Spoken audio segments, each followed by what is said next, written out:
बरं सेट कर. तुम्ही पण सेटिंग वाले आहात.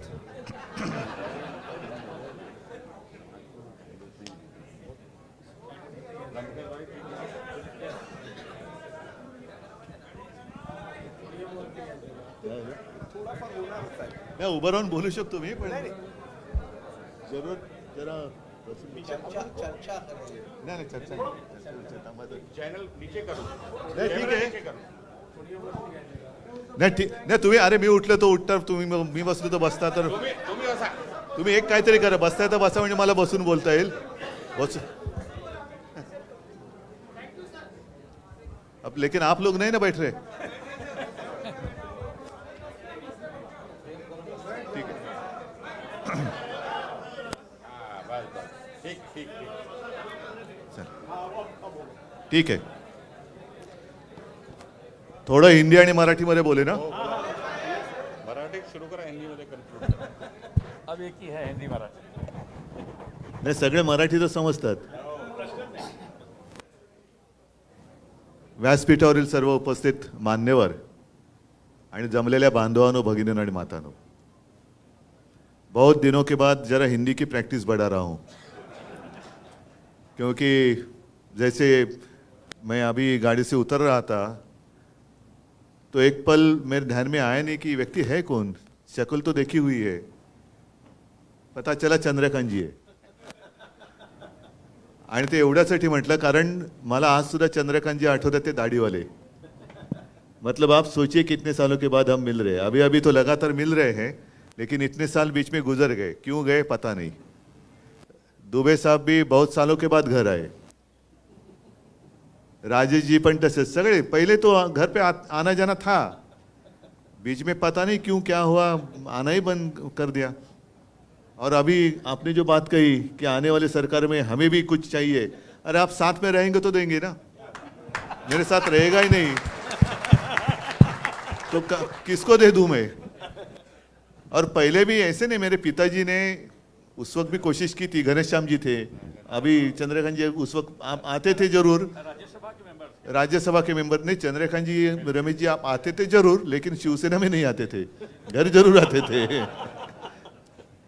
अभी तो खैर अपना गठबंधन ही हुआ है, महाविकास आघाड़ी. गठबंधन क्यों हुआ, कैसे हुआ. और दुबे साहब मैं आपको धन्यवाद देना चाहता हूँ क्योंकि जब अपनी तारीख तय हुई थी तब मैंने सोचा नहीं था कि अरे आजचा मुहूर्त हा शिवजयंतीचा मुहूर्त आहे. एक चांगला मुहूर्त आहे, शिवजयंतीचा मुहूर्त आहे. आणि ही तर गोष्ट सत्य है कि छत्रपति शिवाजी महाराज जी का राज्याभिषेक करने के लिए काशी से गागाभट्ट आए थे. तो अपना रिश्ता तो इतना पुराना है, इतना पुराना है. पण तेव्हा माझ्या एक गोष्ट माहिती नव्हतं कि इलेक्शन कमीशन बीच में अपना रिजल्ट सुनवा देगी. ठीक है, कल उन्होंने मेरा धनुष्यबाण छीन लिया. आप खुद प्रभु रामचंद्र मेरे साथ आ गए, आप ही ने दिए हैं. तो ऐसे होता रहता है, ये संजोग की बात है या पता नहीं इसके पीछे क्या राज है, लेकिन होता है कभी कभी ऐसी बातें होती है. और मैंने तो कल रास्ते पे उतरकर चुनौती दी है. जिन लोगों ने मेरा पार्टी का नाम और धनुष्यबाण छीन लिया है उनको मैंने चुनौती दी है कि अगर आप मर्द हो, आप में हिम्मत हो है तो आप मेरा चुराया हुआ धनुष्यबाण लेकर मेरे सामने आइए. मैं मेरी मशाल लेके सामने आता हूँ, देखेंगे क्या होता है.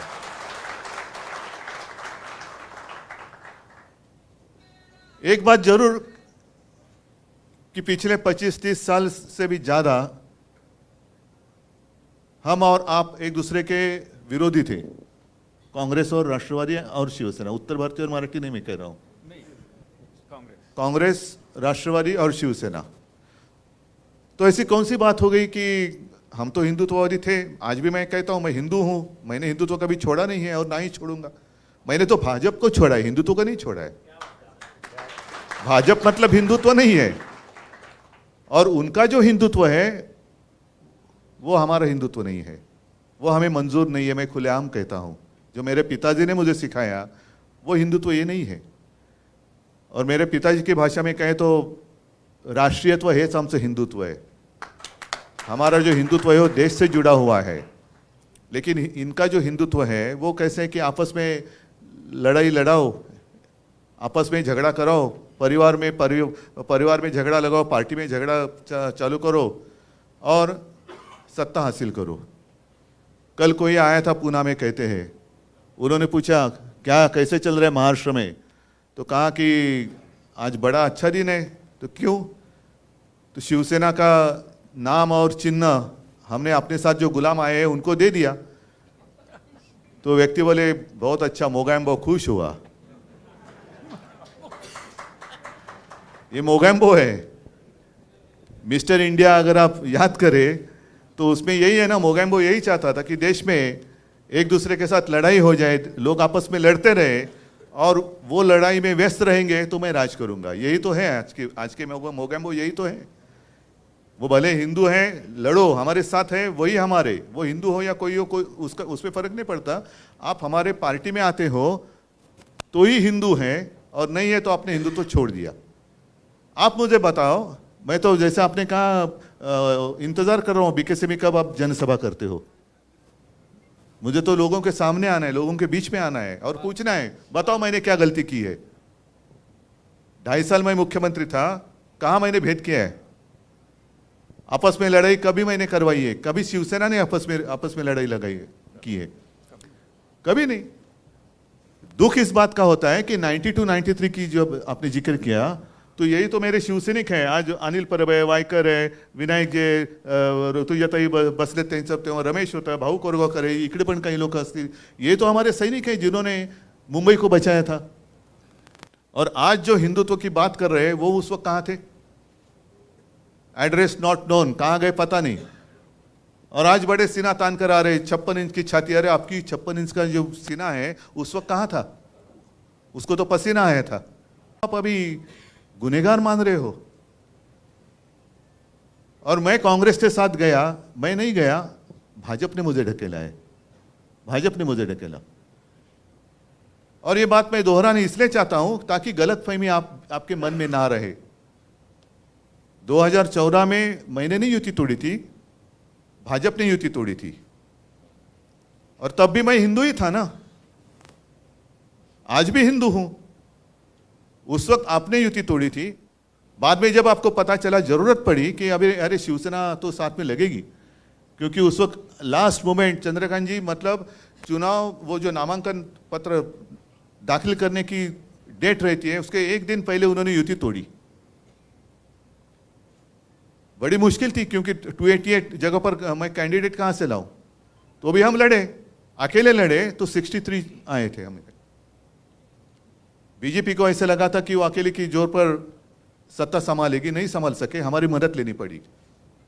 उसके बाद अमित शाह घर पे आए थे, और ये तो मैंने जब दसरा की रैली हुई थी अभी की शिवाजी पार्क, तो मैंने मेरे माँ और पिताजी की कसम खाकर शपथ लेकर कहा था कि ये बात सच है। उन्होंने मुझे एक वचन दिया था, और वो इसलिए मैंने मांग की थी क्योंकि मैंने मेरे पिताजी को यानी बाला साहब को आखिरी दिनों में वचन दिया था कि मैं एक ना एक दिन आपका शिवसैनिक मुख्यमंत्री करके दिखाऊंगा। वो वचन आज भी मेरा कायम है। तो उस वक्त अमित जी ने कहा ठीक है, और बाद में ठीक है के बाद जो कुछ हुआ आप देख रहे हैं। और उस वक्त अगर मैं आज जैसे हमारे कुछ लोग गले में पट्टा बांधकर गए उनके पास, तो ये तो मेरे पिताजी ने कभी सिखाया नहीं किसी की गुलामी करो। मेरे पिताजी ने सिखाया अन्याय के साथ लड़ाई करो। मैं तो लड़ने वाले पिता का लड़ने वाला पुत्र हूँ, और कभी झूठ बात नहीं करूँगा। मैं झूठी बातें करना मेरे खून में नहीं है, और इसलिए मैंने कहा कि ऐसी बात है तो मैं छोड़ दूंगा। मैं अच्छा हम देंगे, वही आपको मिनिस्ट्री लेनी पड़ेगी क्या? और उस वक्त तो ये कहा गया था कि आप चुनकर आए हो, ध्यान में रखो मोदी जी का चेहरा आपने इस्तेमाल किया है। उस वक्त तो युति थी, गठबंधन था। हाँ, हमारे पोस्टर पे मोदी जी का चेहरा था, उनके पोस्टर पे हिंदू हृदय सम्राट बाला साहब का चेहरा था। और एक जमाना था ना, कल मैंने कहा कि एक जमाना जरूर था कि मीटिंग में, मोदी जी की मीटिंग में पब्लिक मोदी जी के नकाब मास्क पहनकर आते थे। लेकिन अब दिन बदली हो गए, अब मोदी जी को बाला साहब का नकाब पहनकर महाराष्ट्र में आना पड़ता है। और एक ऐसी गंदी हरकत कर रहे हैं। क्या आपको पसंद है जो भी चल रहा है? आपको पसंद है क्या? ये प्रजातंत्र है? अरे लड़ना है तो मैदान में लड़ो ना। आपको जो कुछ कहना है कहो, हमें जो कुछ कहना है कहेंगे, और जो जनता है वो निर्णय करेगी। वो सबसे ऊपर की अदालत है, बड़ी अदालत है वो जनता, उनको फैसला करने दो। यही तो लोकतंत्र है। लेकिन इनको लोकतंत्र मंजूर नहीं है। सब जो एजेंसीज है वो भेड़ियों की तरह से अपने ऊपर छोड़ते हैं। मैं कुत्ता इसलिए नहीं कहता, कुत्ता मुझे बहुत प्यारा है, कुत्ता ईमानी रहता है, वफादार होता है। भेड़िया का मतलब मानते हो ना, लांडगा, बरोबर ना? जरा हिंदी शिक रहा हूं मैं। लांडग्याला काय म्हणतात हिंदीत, काय म्हणतात बाबा? नाही, लोमडी म्हणजे कोल्हा, सियार म्हणजे पण कोल्हाच होतो, भेडिया म्हणजे पण थोडक्यात लांडगा कळला ना तुम्हाला? हा तो शब्द काही असू दे, तो लांडगा हा लांडगाच असतो आणि लबाड असतो। लबाड लांडगा ढोंग करते। वो पहले छोड़ना है, इनकम टैक्स को छोड़ो, इसको छोड़ो, उसको छोड़ो, सबको डराने के बाद मैं सबके साथ अकेला लड़ रहा हूं। अरे अकेला क्या, आपके भेड़िए तो सब पहले आए ना, उनके आधार पर आप लड़ रहे हैं। और एक उम्मीद थी, जरूर थी, एक सपना था, जरूर था। देश को एक मजबूत देश बनाना अपना सपना था, वो आज भी है। क्योंकि जिनको हमने एक सपना देखकर वहां बिठाया वो खुद बलवान हो गए, लेकिन देश कमजोर हो रहा है, देश कमजोर हो रहा है। मेरा कर्तव्य सिर्फ मुंबई बचाना इतना ही नहीं है, मेरा कर्तव्य महाराष्ट्र बचाना इतना ही नहीं है। मेरा कर्तव्य, मेरा मतलब हम सबका देश को बचाना है। और आज अगर हम जागेंगे नहीं, मेरे पिताजी, ये बात तो प्रमोद महाजन जी ने एक मीटिंग में कही थी, भाषण में कही थी। राजेश जी तेव्हा तुम्ही मला वाटतं भाजपात असणार, सोबत होते, बरोबर ना? कारण प्रमोदजी घरी यायचे, खूप चर्चा व्हायची, गोपीनाथजी यायचे, तो एक काळ जमाना वेगळा होता, एक खुलापन था। आज सारी चीज़ें शतरंज का खेल हो गई है। आज कहाँ अपनापन रहा ही नहीं, जो कुछ करना है वो शतरंज हो गए। आपको ये इतना, लेकिन शतरंज में भी कुछ नियम होते हैं। घोड़ा कैसा चलना चाहिए, हाथी कैसे जाना चाहिए, ऊंट कैसे चलना चाहिए, यहाँ तो कोई भी कैसे भी चलता है। तो प्रमोद जी ने कहा था, और ये सच है, वो जमाना था, वो सब अपने हिंदू लोग बिखरे हुए थे। और तब मेरे पिताजी ने प्रमोद जी को कहा था कि प्रमोद देख, एक ना एक दिन मैं तुझे इस देश का हिंदू बनकर वोट करते हुए दिखाऊंगा। तो प्रमोद जी ने कहा कि बाला साहब कैसे है पॉसिबल, उत्तर भारतीय अलग है, मराठी अलग है, दक्षिण भारत के अलग है, बीच में पंजाबी है, बंगाली है, तो ले देख तू क्या होता है कि नहीं। देख, वो दिन तो आ गया, हिंदू बनकर वोट करने लगे। अभी हिंदू उठ गए, जाग गए। अभी जागा हुआ हिंदू खतरा भी हो सकता है, तो उनके आंखों में धूल फेकी जा रही है। तुम्ही उठलात, हिंदू उठले जरूर, पण उठल्यानंतर जागे झालेला हिंदू ह्याला जर का सगळं दिसायला लागलं तर पंचायत होणार। म्हणून मग जो नींद से जाग गए हैं उनके आंखों में धूल फेंकने का काम चल रहा है। मग कुठला तरी एखादा मुद्दा असा फेंकायचा, फिर वो जैसे चुनाव आते हिजाब का मुद्दा आया था, अब कहाँ गया हिजाब का मुद्दा? हाँ, फिर जैसे कुछ आता है तो गौवंश हत्या बंदी का मुद्दा निकालेंगे, कुछ आएगा तो मतलब हिंदुओं को ऐसे महसूस होना चाहिए कि अरे क्या हो रहा है। बीच में तो और एक मजेदार बात हुई, मुंबई में एक मोर्चा निकला था, हिंदू जन आक्रोश, हिंदू आक्रोश मोर्चा, याद है? देखा अपने न्यूज में देखा? हाँ, हिंदू आक्रोश। क्यों हिंदुओं को आक्रोश करना पड़ रहा है? दुनिया का सबसे ताकतवर आदमी, देश का प्रधानमंत्री है 8 साल से, हिंदुत्ववादी है, हिंदू है, तो भी हिंदू आक्रोश कर रहे हैं। ये कौन सा हिंदुत्व है, ये कौन सा राज है, ये कौन सा रामराज है? और कांग्रेस का जब राज था तो आपको पता है एक नारा लगाया जाता था, इस्लाम खतरे में है। अब नारा बदली हो गया, अब हिंदू खतरे में है। तो किसका राज अच्छा था? नहीं, अभी सारे मुस्लिम भाई भी साथ में आ रहे, इसलिए ऐसे नहीं कहता कि वो खतरे में आना चाहिए। आपका और हमारा कोई झगड़ा है नहीं, ना उत्तर भारतीयों से है ना मुस्लिम लोगों से है। जो भी इस देश को अपना देश मानता है, अपनी मातृभूमि मानता है, और जैसे आपने कहा कि उत्तर प्रदेश तो आपकी मातृभूमि है, ये कर्मभूमि है, आपको आदर दिया है, तो इस देश के प्रति आपका एक कर्तव्य बनता है। तो यही है कि इस देश को अपने मातृभूमि मानने वाला हर कोई वो हमारा भाई है, वो हमारा भाई है। और आते आते मुझे थोड़ी देर हो गई इसलिए क्योंकि घर में भी कुछ उत्तर भारतीय आए थे, नहीं सच्चे आए थे, अलग, वो उत्तर प्रदेश से आए थे। आज ही के दिन, आज शाम को जा रहे, तो उन्होंने पूछा आप अगर होंगे तो हम मिलना चाहते, तो आइए। तो मैं यही उनको कह रहा था कि देखो हमारा हिंदुत्व कैसा है, जो मेरे पिताजी ने हमें सिखाया। एक पिछले 3-4 सालों की बात है, आप भूल गए होंगे या आपने शायद पढ़ा भी नहीं होगा। एक अपना फौजी था कश्मीर में, वो छुट्टी लेकर घर जा रहा था परिवार को मिलने के लिए। जब आतंकवादियों को पता चला कि ये अभी छुट्टी लेकर अकेला जा रहे, बीच में उसको किडनॅप किया गया, त्याचे हालहाल केले आणि कुछ दिनों के बाद एकदम छिन्न विछिन्न झालेलं त्याचं शरीर, उसका मृतदेह कहीं पे मिल गया। वो अपना था कि नहीं था, जिसने देश के लिए कुर्बानी दी है। अभी मैं अगर कहूं कि हाँ वो मेरा भाई था, तो आप बोलेंगे लेकिन आपको नाम पता है क्या है? उसका नाम था औरंगजेब। औरंगजेब होगा ना, मजहब से मुसलमान होगा, था ही, लेकिन उसने अपने देश के लिए कुर्बानी दी। भारत माता, जिसको भारत माता की जय कहते हैं, उसके लिए उसने अपनी जान तक दे दी। वो अपना भाई नहीं था,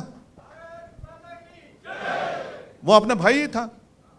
तो ये अगर हमारा हिंदुत्व है, अच्छा अगर मैं कांग्रेस के साथ गया तो हिंदुत्व को छोड़ दिया।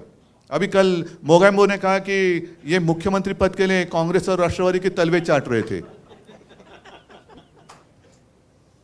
तो अभी उन्होंने जो किया है, कौन किसका क्या कौन सा हिस्सा चाट रहे पता नहीं। हे बघितलं का रोटी रोटी रोटी बनवतो नाही सांगतो ना, हे रोटी बन आता ऐसे 2-4 दिवसापूर्वी मुझे भी वहां आमंत्रित किया गया था। सैयदना साहब ने बुलाया था, मैं गया, लेकिन मैं गया, मैंने वहां चपाती नहीं लटली, क्योंकि जो रिश्ता होता है ना, उसको दिखावे की जरूरत नहीं होती। जब कोई रिश्ता नहीं होता है तो ऐसे नौटंकी की जरूरत पड़ती है कि जाकर रोटी कणिक मळा, चपात्या लाटा, झाड़ू मारा। और जब दिल से रिश्ता होता है ना, तो बात सीधी दिल से दिल की होती है।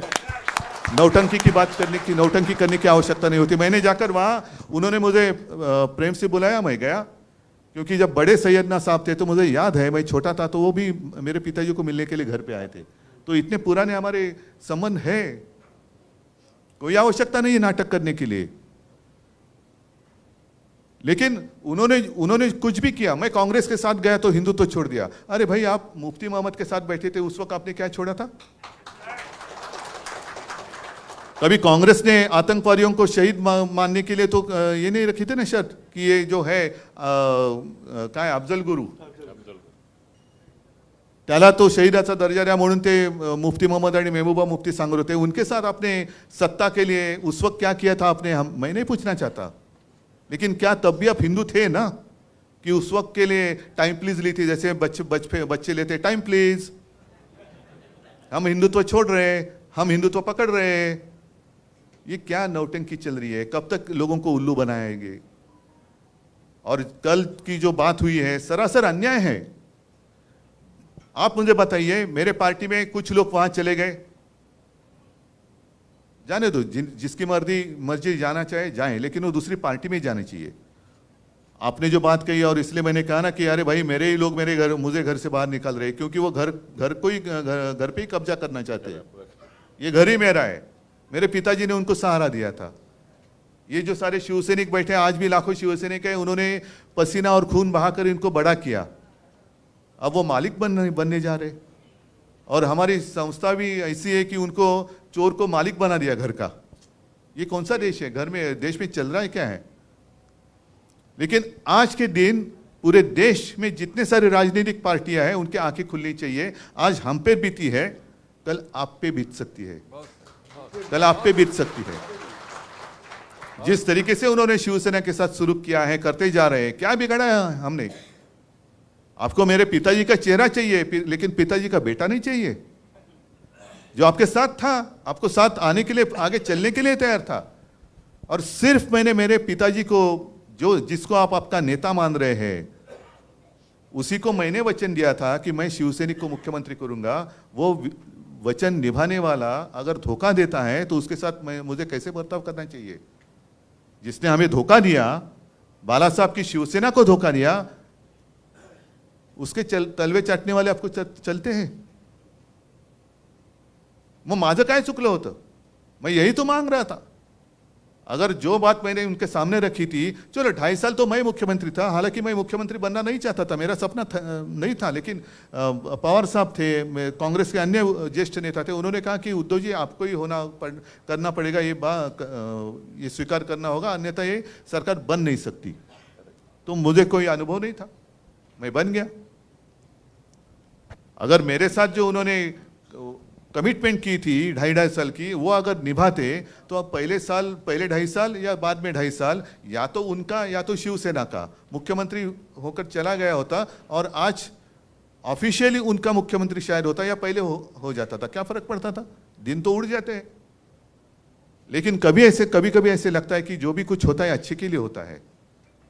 जो कल भी चुनाव आयोग ने फैसला दिया अच्छे के लिए हो रहा है, क्योंकि लोगों के दिल में आग लगी है, अभी आग लगी कि ये कैसा अन्याय है। नाम ठीक है, मेरे पार्टी को 2 नाम दिए गए, 2 गुट उन्होंने मान लिए, कभी आज तक ऐसे हुआ नहीं है। जब भी किसी पार्टी में विवाद हुआ, कांग्रेस में भी हुआ था इंदिरा जी के समय पर, तो गाय वासरू, पहले बैल जोड़ी था, पण गाय वासरू नका विसरू, बैल जोड़ी था फिर गाय वासरू आ गया। पण तो गाय वासरू क्या है, क्यों बैल जोड़ी क्या है, जो आज तक फ्रीज किया गया है, किसी को दिया नहीं गया। भले 2 कांग्रेस को मान्यता मिली, इंडिकेट सिंडिकेट, बाद में और सारे कांग्रेस निकली, लेकिन किसी को भी वो नाम और सिंबल नहीं दिया गया। तो आज भी मेरी अपेक्षा यही थी कि शायद उसी तरीके से कुछ करेंगे, उनका एक गुट और हमारा एक, जैसे उन्होंने वो मान्यता दी ना, त्यांनी नाव घेतलं होतं बाळासाहेबांची शिवसेना। मुझे नकाफी की जरूरत नहीं है, मैं सीधे नाम लेकर लोगों के सामने जा रहा हूं, क्योंकि मेरे पिताजी ने कहा है कि उद्धव तू जैसा है वैसे लोगों के सामने जा, लोग स्वीकार करेंगे या नकार देंगे। तो मैं तो सीधा नाम लेके जा रहा हूं, शिवसेना उद्धव बाळासाहेब ठाकरे है मंजूर, आ जाओ साथ। आपने धनुष्य बाण फ्रीज किया था, मैंने मशाल ले ली। अब शायद ये भी वो कर सकते, क्योंकि इतनी नीच और गंदी राजनीति कर रहे हैं कि शायद वो हमारी मशाल भी ले सकते हैं। तो चलो आज मशाल दी है ना, हमने तो ली है, उन्होंने चोरी का धनुष्य बाण लेकर सामने आने की मैंने जो चुनौती दी है, हो जाने दो ना, क्यों डर रहे हैं आप? पूरी सत्ता ताकत आपके पास है, धनुष्य बाण भी आपके पास है। लेकिन जैसे मैंने कहा कि शायद आप धनुष्य बाण को चुरा सकते हैं, लेकिन ये लोगों के दिल में बैठा हुए राम को नहीं चुरा सकते आप। उनके दिल में जो बैठा हुआ राम है, उसके आशीर्वाद जब तक मेरे साथ है, तो भले धनुष्य बाण आपने चुरा लिया तो भी मेरा कुछ बिगड़ नहीं सकते। और अभी मुंबई को दासी बनाने की बात चल रही है। मुझे तो अभिमान है, पिछले 25 साल ऐसे नहीं कि मुझे उत्तर भारतीयों ने बिल्कुल वोट नहीं दिया, दिया ना, जरूर दिया। मराठी तो है ही, लेकिन उत्तर भारतीय भी लोग मेरे साथ रहे, गुजराती भी रहे, मुस्लिम लोग भी हैं। हमारे बेरामपाड़ा से त्याचं काय नाव आपलं, हाजी अली नगरसेवक आहे। म्हणजे आपण विचारच करू शकत नाही, अरे बेरामपाड्यात शिवसेनेचा नगरसेवक, अभी तो और अच्छी लीड से आएगा। अरुण खान आहे, त्याच अलीकडच्या पलीकडचा आहे, इकडचा तिकडचा, तर दिलेच होतं ना सगळ्यांनी सोबत। पण मुंबईला दासी बनवताना आपल्याला एक अभिमान या गोष्टीचा वाटलं पाहिजे की एक जमाना ऐसे था कि मुंबई डेफिसिट में थी 645 कोटी, और चंद्रकांत जी फिर 2012 से लगातार, रविंद्र वायकर जी भी थे, सुबोध कुमार होते, सगळ्यांनी सबने मिलकर जो कोशिश की, आज मुंबई की जो पूंजी है 70,000 करोड़ से भी ज़्यादा बैंक में है। इसका अभिमान होना चाहिए कि नहीं होना चाहिए? हमारे प्रधानमंत्री आए और क्या उन्होंने कहा कि बैंक में पैसा रखकर विकास नहीं होता। ठीक है, बैंक में पैसा रखकर विकास नहीं होता, ये सिंपल बात क्या हमें समझ में नहीं आती, लेकिन पहले बजट या वो जो पूंजी है वो समझ तो लो क्या है। उसमें से 30-40% उसके ऊपर महापालिका का अधिकार ही नहीं है, क्योंकि उसमें राजेश जी तुम्ही पण होतात नगरसेवक, त्याच्यात बरेचसे हे जे पैसे आहेत ते कर्मचाऱ्यांचे आहेत, फंड आहेत, भविष्य निर्वाह निधी, ग्रॅच्युएटी असेल, पेन्शन असेल, हे असेल ते असेल, मग काही कॉन्ट्रॅक्टरच्या ठेवी आहेत त्याच्यामध्ये जो बाद में वापस लौटाने पड़ते हैं। और बैंक में पैसा रखकर विकास नहीं होता हमें मालूम है, लेकिन शायद आपको पता नहीं प्रधानमंत्री जी, मुंबई महापालिका जो कोस्टल रोड बना रही है वो उसी पैसे से बना रही है जिसके ऊपर टोल लगने वाला नहीं है। त्याला म्हणतात विकास। पण आता एफडी वरती यांचा डाव घाला घालतायत ते, एफडी तोड़ने की बात चल रही है। इसका मतलब यही है कि सारे के सारे देश में भिखारी बनकर मेरे दरवाजे के सामने खड़े रहने चाहिए। भिकेचा कटोरा घेऊन रोज तुम्हाला माझ्या दारासमोर उभं राहिलंच पाहिजे, यालाच म्हणतात हुकुमशाही। एक तो जीएसटी लगा दिया, जो मुंबई महापालिका और राज्य सरकार का डायरेक्ट इनकम जो था वो तो बंद कर दिया। और आपको याद होगा कि कोरोना के समय पर मैं और अजीत दादा पवार हमेशा कहते थे, आज की स्थिति पता नहीं मुझे, जब भी कभी पूछते थे हम हमारे फाइनेंस सेक्रेटरी को, साहब 20 करोड़ से ज्यादा ही केंद्र सरकार से जीएसटी आना बाकी है, जो हमें समय पर मिलना चाहिए। तो जसं पैसा बँकेत ठेवून विकास होत नाही, तसा राज्याचा आणि मुंबईचा पैसा केंद्राच्या खिशात ठेवून सुद्धा राज्याचा आणि मुंबईचा विकास नाही होणार। निदान मुंबईचा हक्काचं जे काय आहे, महाराष्ट्राच्या हक्काचं आहे ते तर द्या ना, हमें भीख नहीं चाहिए आपकी, दिल्ली की भीख नहीं चाहिए मुंबई को। मुंबई तो पसीना बहाने वाली नगरी है, पसीने की कमाई तो दे दो, आपको पसीना भी नहीं बहाना है। सारे उद्योग आप महाराष्ट्र से गुजरात लेके जा रहे हैं, सगळ्या गोष्टी मुंबईच्या बाहेर, महाराष्ट्राच्या बाहेर, आणि वरती येऊन उपकार केल्यासारखं काहीतरी तोंडावरती तुकडे फेकून जायचं आणि मुंबई आपली दाशी बनवायची। त्याच्या आड शिवसेना येते, उद्धव ठाकरे येते, खत्म कर दो इनको पॉलिटिकली, आपके ऊपर है। मी तुम्हाला सांगितलं, मला माझ्यासाठी तर काहीच मी मागत नाहीये।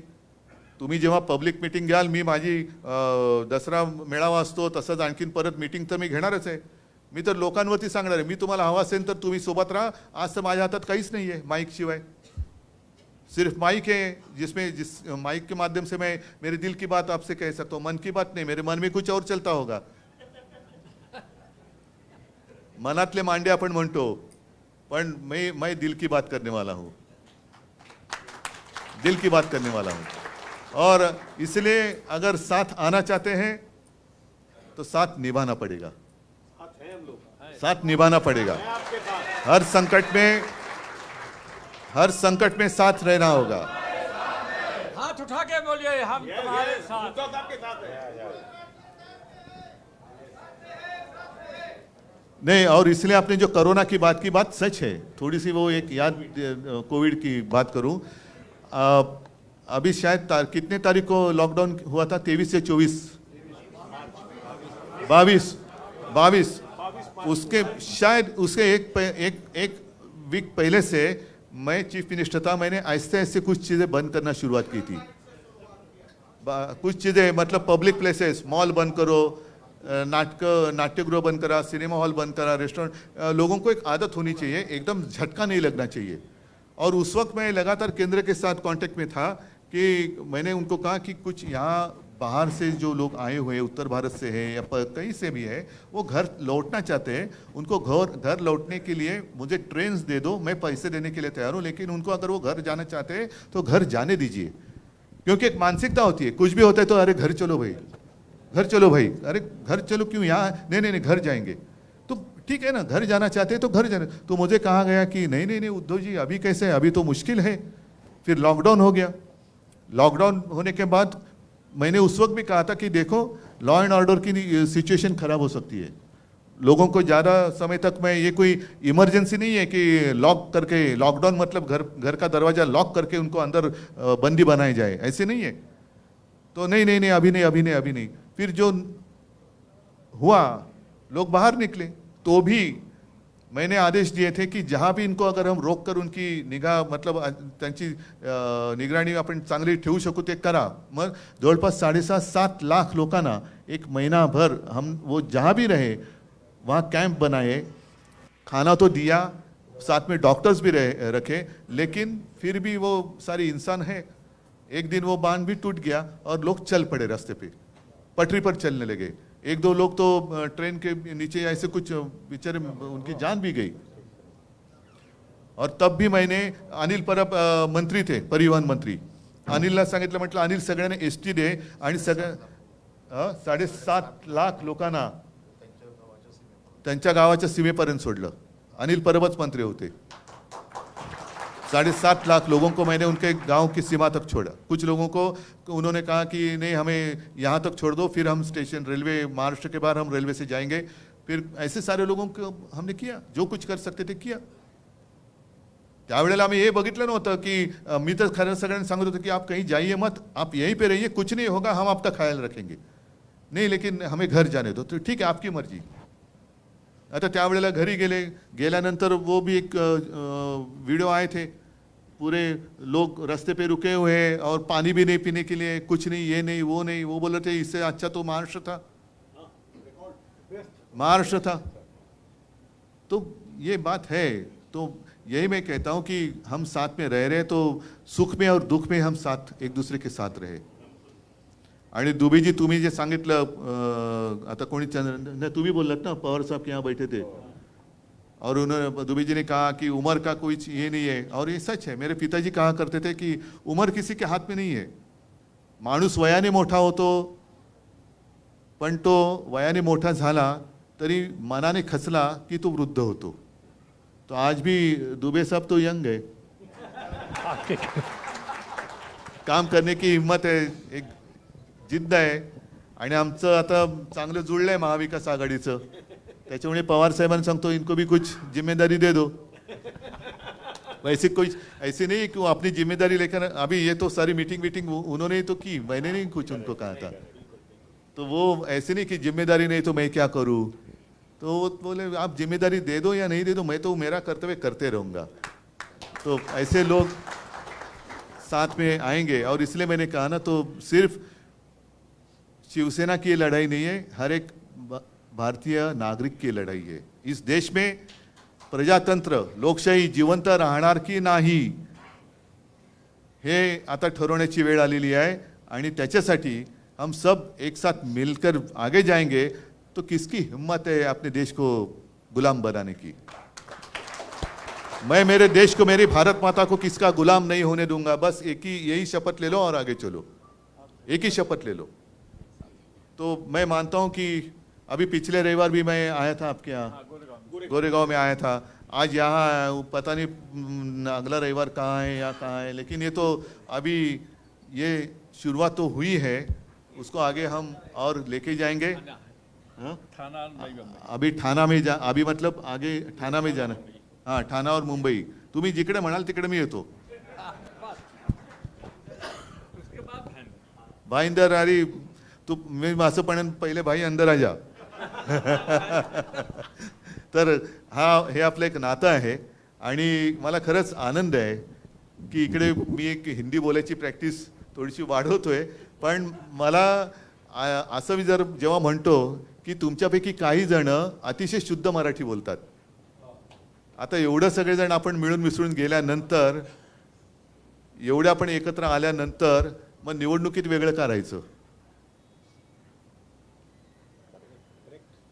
इलेक्शन में, चुनाव के दरमियान आप उत्तर भारतीय होते हैं, मैं महाराष्ट्रीयन मराठी होता हूँ, क्यों? आता सगळे आपण आहोत ना. जसं मी हिंदुत्वाची हे सांगितले तुम्हाला काय आहे, भाषा सांगितली, आणखीन सगळ्या गोष्टी सांगितल्या. तर आपण आता काल अमित शाह आए थे, उन्होंने कहा कि दूध का दूध पानी का पानी हो गया. अब तक तो सुप्रीम कोर्ट का फैसला बाकी है, और दूध का दूध पानी का पानी हुआ नहीं है. आपने तो दूध में नमक डाला है, आपने दूध में नमक डाला है, उसको अभी हमें सुधारना है. तर आता त्या दुधामध्ये साखर टाकायला तुमची साथ मला पाहिजे. आणि एकदा का आपली एकजूट झाली की मग ती अशी मजबूत असेल की ती कोणी किती तुडू म्हटली तरी तुटायची नाही. आता गलतफहमी होऊ देऊ नका. कधी काय असलं तर आपण संपर्कात आहोत. अनिल परब तुमच्या संपर्कात आहेत, वायकर आहेत, सगळेच आहेत, ऋतुयताई आहेत, राऊत बिऊत सगळेच आहेत. तर आता एक दुसऱ्याबरोबर आपण संपर्क ठेवूया. आणि कुठेही जरा असं काय वाटलं की खुटकन काही होतंय, त्याचं लगेच स्पष्टीकरण देऊन टाकू. ठीक आहे. तर आता याच्या पुढे सगळे सोबत राहाल अशी आशा नाही, खात्री बाळगतो. आणि तूर्त आपली रजा घेतो. जय हिंद, जय महाराष्ट्र.